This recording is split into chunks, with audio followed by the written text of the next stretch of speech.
Hocam çiftliklerde burada üretilen mısırların silajını hayvanlara yediriyoruz. Evet, Ve çiftliklere gelen silajlar, burada ot mücadelesini anlatıyoruz. Çok otsuz, sadece içinde mısır ve koçanlı olan silajlar da geliyor. Tam tersi aşırı otlu silajlar da geliyor. doğru. Hatta şöyle hocam, otlar mısırdan daha önce olgunlaştığı için otların tohumları tamamen tane oluyor. Bu da silaj kalitesiyle alakalı. Siz analiz sonuçlarını değerlendiriyorsunuz. Farklı sonuçlar ortaya çıkarıyor. Evet, doğru.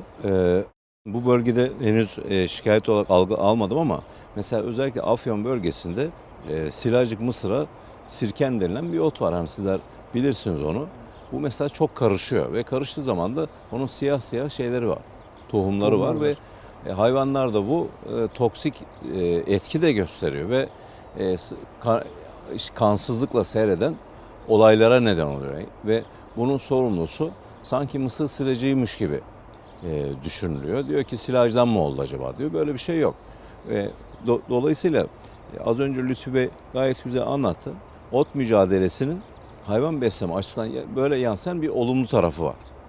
Peki Lütfü Bey, otla alakalı ot kontrolünün sağlıklı yapılması, tam yapılması İsmet Hocam'ın da dediği gibi silaj kalitesiyle doğrudan alakalı. Hatta verimlilikle de doğrudan alakalı. Biz programımızın başlangıcında verimi kaliteyle birlikte sunuyoruz dedik. Maytom da öyle söylüyor. Evet. O açıdan ot mücadelesini sağlıklı yapmalıyız. Mekanik olarak, kimyasal olarak.